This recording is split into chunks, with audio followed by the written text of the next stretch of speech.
जैसे ही कहानी इस मोड़ पर पहुंचती है, राध्या खुद को एक ऐसी सच्चाई के बीच खड़ी पाती है जहां उसका अपना ही घर उसके लिए पराया बन चुका है। हर चेहरा जाना पहचाना होकर भी अजनबी लगता है और सबसे बड़ा दर्द उसे तब होता है जब प्रथम की आंखों में पहचान की जगह सवाल नजर आते हैं, जैसे वो किसी अजनबी को देख रहा हो। उस पल उसका दिल टूटकर बिखर जाना चाहिए था, लेकिन उसके अंदर की हिम्मत उसे संभाल लेती है और वो ठान लेती है कि वो हार नहीं मानेगी, क्योंकि रिश्ते सिर्फ यादों से नहीं बल्कि एहसास से जुड़े होते हैं। अब वो समझदारी से कदम बढ़ाती है। बिना किसी से भिड़े वो घर के माहौल को महसूस करने लगती है। हर चीज उसे अपने होने का सबूत देती है। कभी दीवार पर लगी घड़ी की टिक टिक, कभी खिड़की से आती हवा, तो कभी वो कोना जहां उसने अपने सपने सजाए थे।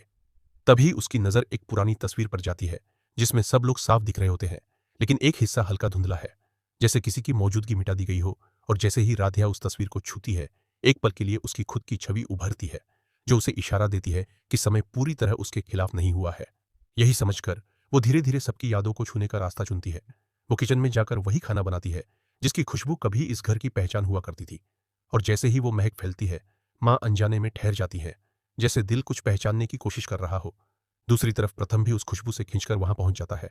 उसकी धड़कनें तेज हो जाती हैं और उसे एहसास होता है कि कुछ तो है जो उसके दिल के बहुत करीब है, लेकिन दिमाग उसे समझने नहीं दे रहा। तभी दादी दूर खड़ी ये सब देख रही होती हैं और उनके चेहरे पर घबराहट साफ नजर आने लगती है, क्योंकि उन्हें एहसास हो जाता है कि राध्या धीरे धीरे इस टूटे हुए समय को जोड़ रही है और अगर ऐसा ही चलता रहा तो उनका पूरा खेल खत्म हो जाएगा।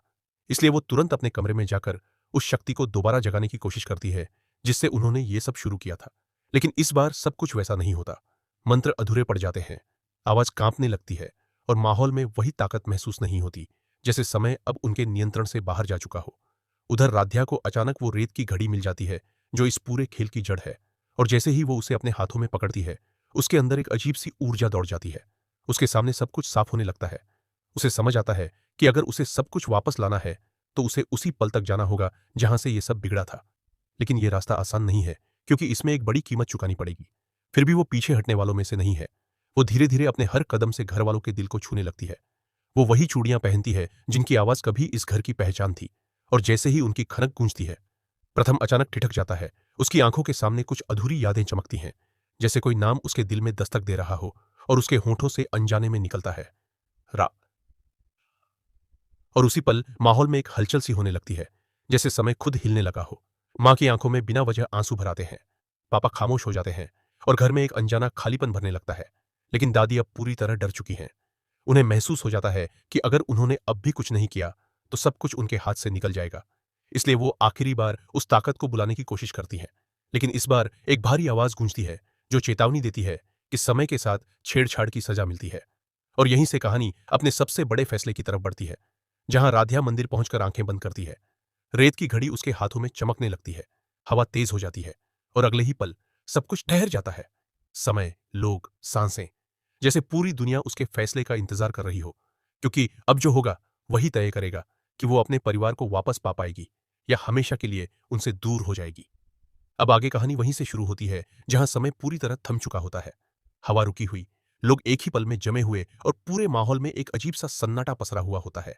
और उस ठहरे हुए समय के बीच सिर्फ एक ही इंसान चल पा रही होती है, राध्या। उसके हाथ में चमकती हुई रेत की घड़ी अब पहले से ज्यादा तेज रोशनी दे रही होती है, जैसे वो खुद उसे रास्ता दिखा रही हो। राध्या धीरे धीरे मंदिर के अंदर आगे बढ़ती है। उसकी आंखों में डर नहीं बल्कि एक ठान ली हुई जिद साफ नजर आती है, क्योंकि अब उसे समझ आ चुका है कि यह सिर्फ उसकी लड़ाई नहीं बल्कि उसके पूरे परिवार और उनके रिश्तों की पहचान की लड़ाई है। जैसे ही वो उस स्थान पर पहुंचती है जहां से ये सब शुरू हुआ था, उसके आसपास का माहौल बदलने लगता है। दीवारों पर अजीब परछाइयां बनने लगती हैं और उसी अंधेरे के बीच वो रहस्यमयी आवाज दोबारा गूंजती है, इस बार और भी ज्यादा साफ। अगर समय को बदलना है तो कीमत भी चुकानी होगी। राधिया एक पल के लिए ठहरती है, लेकिन फिर बिना डरे जवाब देती है, मुझे मंजूर है, बस मेरा परिवार मुझे वापस मिल जाए। और जैसे ही वो ये शब्द बोलती है, उसके हाथ की रेत की घड़ी हवा में उठने लगती है और उसके चारों तरफ तेज रोशनी का घेरा बन जाता है। अचानक उसके सामने एक एक करके उसके अतीत के पल उभरने लगते हैं। प्रथम के साथ बिताए हुए छोटे छोटे खुशियों भरे लम्हे, उनकी पहली मुलाकात, उनका साथ, और फिर वही दर्द भरे पल जब सब कुछ उससे छिन गया था। हर याद उसके दिल को झकझोर देती है, लेकिन इस बार वो कमजोर नहीं पड़ती, बल्कि हर याद के साथ और मजबूत होती जाती है। तभी अचानक उस रोशनी के बीच एक परछाई आकार लेने लगती है, वही शक्ति जिसने इस पूरे समय चक्र को बनाया था।